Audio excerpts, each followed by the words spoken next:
Hello साथियों, नमस्कार, सुप्रभात। कैसे हो आप लोग? आशा करते हैं सभी अच्छे ही होंगे। तो साथियों, आप लोग लगे होंगे अपने प्रवक्ता स्क्रीनिंग की तैयारी पे। तो कोई बता रहा था कि प्रवक्ता स्क्रीनिंग जो है हट रही है। हाँ, हट रही है, ये तो सही है, लेकिन इस वाली भर्ती में नहीं, अगली वाली जो भर्ती आएगी उसमें स्क्रीनिंग नहीं होगा, जब कैबिनेट की मंजूरी मिल जाएगी। लेकिन इस भर्ती में अभी स्क्रीनिंग है, क्योंकि विज्ञप्ति आ चुकी है, फॉर्म फिल हो चुके हैं और 6 अप्रैल को डेट भी आ चुकी है, इसलिए इसमें स्क्रीनिंग होगा। और आप अपनी तैयारी पे लगे रहें, इधर उधर की ना सुने, अपनी निरंतर तैयारी पे लगे रहें और परीक्षा में सफल हों। ठीक है साथियों। आज मैं आपके सामने एक नया टॉपिक लेके आया हूँ, NCTE का। कल हमने पढ़ा था NCERT, ठीक है ना। कल हमने कौन सा पढ़ा था? NCERT ना, national council of educational research and technology training. और आज लेके आया मैं NCTE, national council of teacher education, NCTE, ठीक है, national council of teacher education. तो साथियों, शुरू करते हैं आप आज का टॉपिक। ज़्यादा ना बोलते हुए आज का टॉपिक शुरू करते हैं। राष्ट्रीय अध्यापक शिक्षा परिषद, ठीक है, NCTE, इसके हिंदी में क्या बोलते हैं? राष्ट्रीय अध्यापक शिक्षा परिषद, ठीक है। NCTE भारत सरकार का एक वैधानिक निकाय है। ये क्या है? एक वैधानिक निकाय है जिसकी स्थापना राष्ट्रीय अध्यापक शिक्षा परिषद अधिनियम 1903 के तहत 1995 में भारतीय शिक्षा प्रणाली में मानकों, प्रक्रियाओं की औपचारिक देखरेख करने के लिए की गई थी। यह परिषद केंद्र और राज्य सरकारों के लिए शिक्षा से संबंधित सभी मामलों पर काम करती है और इसका सचिवालय शिक्षक शिक्षा विभाग और राष्ट्रीय शैक्षिक अनुसंधान और प्रशिक्षण परिषद NCERT में स्थित है, ठीक है। शैक्षिक क्षेत्र के संदर्भ में सफल कामकाज के बावजूद शिक्षक शिक्षा के मानकों के रखरखाव को सुनिश्चित करने और देश में घटिया शिक्षक शिक्षा संस्थानों की संख्या में वृद्धि को रोकने में कठिनाइयों का सामना करना पड़ रहा है। इसके लिए यह काम करता है NCTE। ये देखिए यहाँ पे NCTE का भवन, सेक्टर 10 द्वारका, है ना। ये है NCTE का भवन। अब देखते हैं इसका इतिहास। सन 1995 से पहले NCTE 1973 से एक सरकारी सलाहकार निकाय और एक अलग संस्था के रूप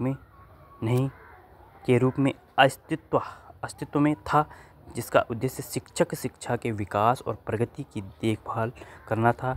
NCTE तब राष्ट्रीय शैक्षिक अनुसंधान और प्रशिक्षण परिषद का एक विभाग मात्र था। NCTE के अपने प्रवेश के अनुसार यह औपचारिक अधिकार क्षेत्र की कमी के कारण भारत में शिक्षकों की शिक्षा में मानदंडों और प्रक्रियाओं की अनदेखी करने और एक हद तक उन्हें नियमित करने के अपने उद्देश्य में विफल रहा। उस प्रभाव के लिए राष्ट्रीय शिक्षा नीति 1986 ने औपचारिक शक्तियों के साथ एक सरकारी अधिकृत संस्थान की स्थापना की अनुमति दी, जो कौन सी? NCTE, ठीक है, राष्ट्रीय अध्यापक शिक्षा परिषद।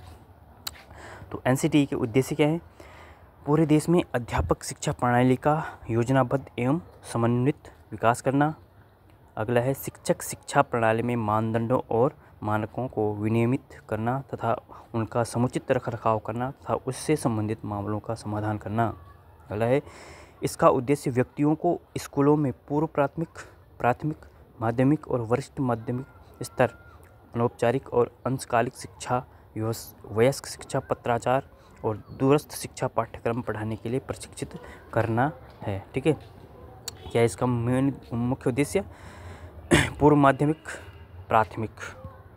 प्राथमिक और प्राथमिक, ठीक है ना। पूर्व प्राथमिक मतलब कक्षा, मतलब जो आजकल कहते हैं LKG UKG जो, ठीक है ना। प्राथमिक हो गए 1 से 5 तक के, माध्यमिक हो गए 1 से 6 से 10 तक के, वरिष्ठ माध्यमिक हो गए 11-12, ठीक है। इनकी सबकी क्या है? पाठ्यक्रम पढ़ाने के लिए प्रशिक्षित करना है इसका मुख्य उद्देश्य। अब देखिए इसके कार्य क्या हैं।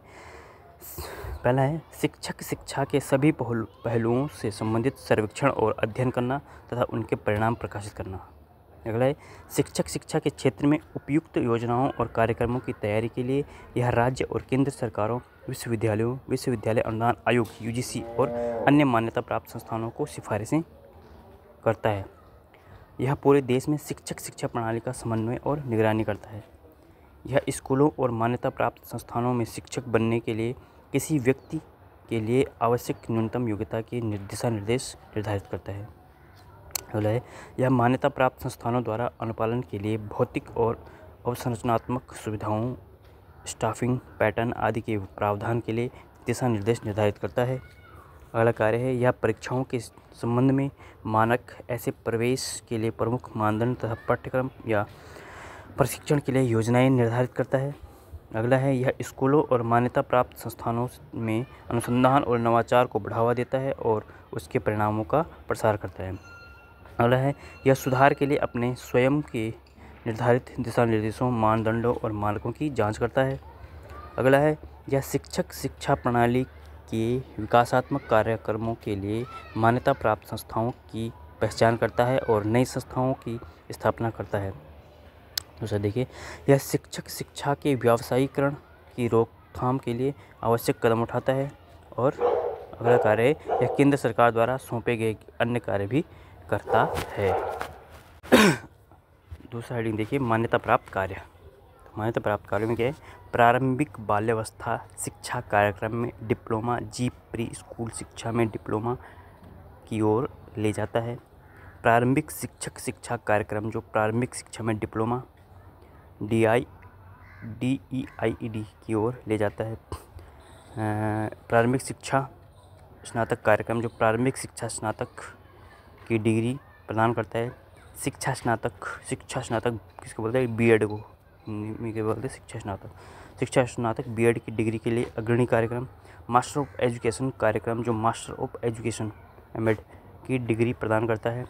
शारीरिक शिक्षा में डिप्लोमा कार्यक्रम जो शारीरिक शिक्षा में डिप्लोमा की ओर ले जाता है। शारीरिक शिक्षा स्नातक कार्यक्रम जो शारीरिक शिक्षा स्नातक की डिग्री प्रदान करता है। शारीरिक शिक्षा में स्नातकोत्तर कार्यक्रम जो शारीरिक शिक्षा में स्नातकोत्तर एमपीएड की डिग्री प्रदान करता है। मुक्त एवं दूरस्थ शिक्षा प्रणाली के माध्यम से प्रारंभिक शिक्षा में डिप्लोमा कार्यक्रम जिसके परिणाम स्वरूप प्रारंभिक शिक्षा में डिप्लोमा प्राप्त होता है। अगला है मुक्त एवं दूरस्थ शिक्षा प्रणाली के माध्यम से शिक्षा स्नातक कार्यक्रम जिसके परिणाम स्वरूप शिक्षा स्नातक बीएड की डिग्री प्राप्त होती है। अगला है कला शिक्षा दृश्य कला में डिप्लोमा कार्यक्रम जो कला शिक्षा में डिप्लोमा की ओर ले जाते हैं। कला शिक्षा प्रदर्शन कला में डिप्लोमा कार्यक्रम जो कला शिक्षक प्रदर्शन कला में डिप्लोमा की ओर ले जाता है। अगला है 4 वर्षीय एकीकृत कार्यक्रम जो BA BEd BSc BEd degree प्रदान करते हैं। ठीक है, आजकल आप नई कोर्स सुना होगा आपने, हम 12th के बाद BEd कर सकते हैं। BA BEd और BSc BEd एक साथ 4 साल में हो जाएगा। 12th के बाद सीधा 4 साल का BA BEd होगा या BSc BEd होगा और कर सकते हैं। हमें स्नातक की ज़रूरत नहीं, 12th के बाद सीधा BA BEd और BSc BEd 4 साल का हो जाता है।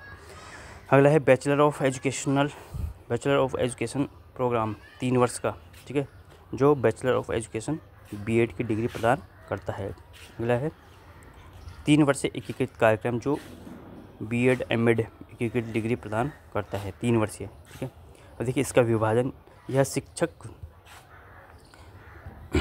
शिक्षक शिक्षा कार्यक्रमों से संबंधित विभिन्न शैक्षणिक गतिविधियों से संबंधित है।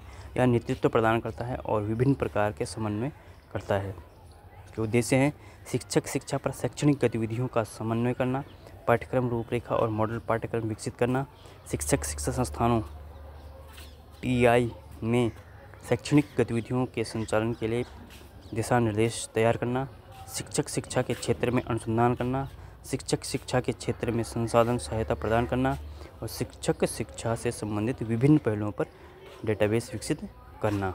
ठीक है, अब देखिए साथियों वर्तमान दायरा, वर्तमान में NCTE क्या है। देखिए वर्तमान दायरा देखिए NCTE का। NCTE भारत सरकार के शिक्षक शिक्षा के लिए राष्ट्रीय पाठ्यचर्या रूपरेखा 2009 का एक अत्यंत महत्वपूर्ण ढांचा बनाता है और यह वही संगठन है जिसने उसी रूपरेखा का 2009 का मसौदा विकसित किया था। ठीक है, 2007 तक NCTE का मुख्यालय नई दिल्ली में है।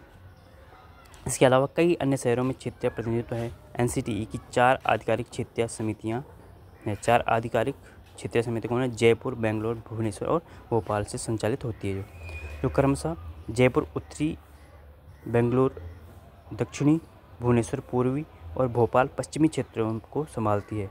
ठीक है। परिषदें शिक्षक प्रशिक्षण संस्थानों को मान्यता देने के लिए जिम्मेदार है। यह बताया गया है कि 1 जनवरी 2007 तक एनसीटीई द्वारा 9,045 पाठ्यक्रम प्रदान करने वाले 7,461 शिक्षक प्रशिक्षण संस्थानों को मान्यता दी गई है, जिसमें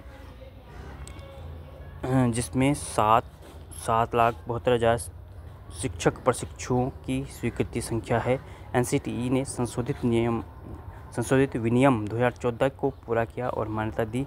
इसमें शामिल है, इसमें कौन कौन से शामिल देखिए, बहुविषयक या बहुशिक्षक शिक्षा कार्यक्रमों वाले समग्र संस्थानों में शिक्षक शिक्षा की स्थापना और प्रत्येक कार्यक्रम पाठ्यक्रम में योग शिक्षा, आईसीटी, कंप्यूटर शिक्षा, समावेशी शिक्षा आदि को महत्व दिया गया है। मुक्त एवं दूरस्थ शिक्षा में अंतर्निहित गुणवत्ता आश्वासन तंत्र के कारण विकास हुआ है और इसके प्रदर्शन में सुधार हुआ है। ये था आपका वर्तमान दायरा। अब देखिए शिक्षा का अधिकार।